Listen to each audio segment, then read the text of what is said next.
Café com leitura. Vamos ler o livro de Atos. Atos dos Apóstolos, capítulo 9, verso 27.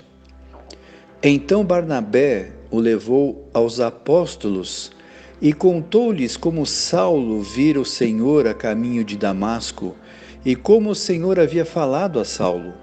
Ele também lhes disse que Saulo havia pregado com ousadia em nome de Jesus em Damasco. Esse texto é muito interessante e maravilhoso, porque nós percebemos a trajetória da igreja e vários personagens muito importantes que aparecem na Bíblia. Um deles é Paulo, que antes é chamado de Saulo. Paulo era um perseguidor da igreja e consentia, inclusive, que as pessoas fossem mortas por causa da sua fé. Paulo era um religioso, um seguidor do judaísmo de um modo totalmente fundamentalista, e ele entendia que não havia diálogo, o melhor era a morte. Como é interessante nos dias de hoje, como nós estamos vivendo coisas muito parecidas.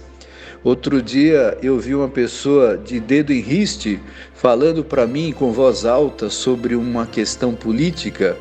Interessante que você não pode ter uma opinião contrária às outras pessoas.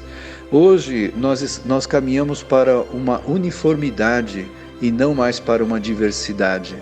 Nós percebemos que esse texto bíblico cada vez mais vai ficando distante.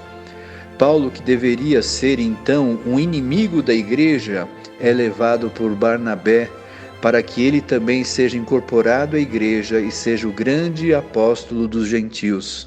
Que interessante como a religião está longe de entender a verdade bíblica e como nós temos hoje uma quantidade enorme de pessoas que falam de Deus, falam de Jesus, mas vivem uma religião que não consegue amar aquele que é diferente.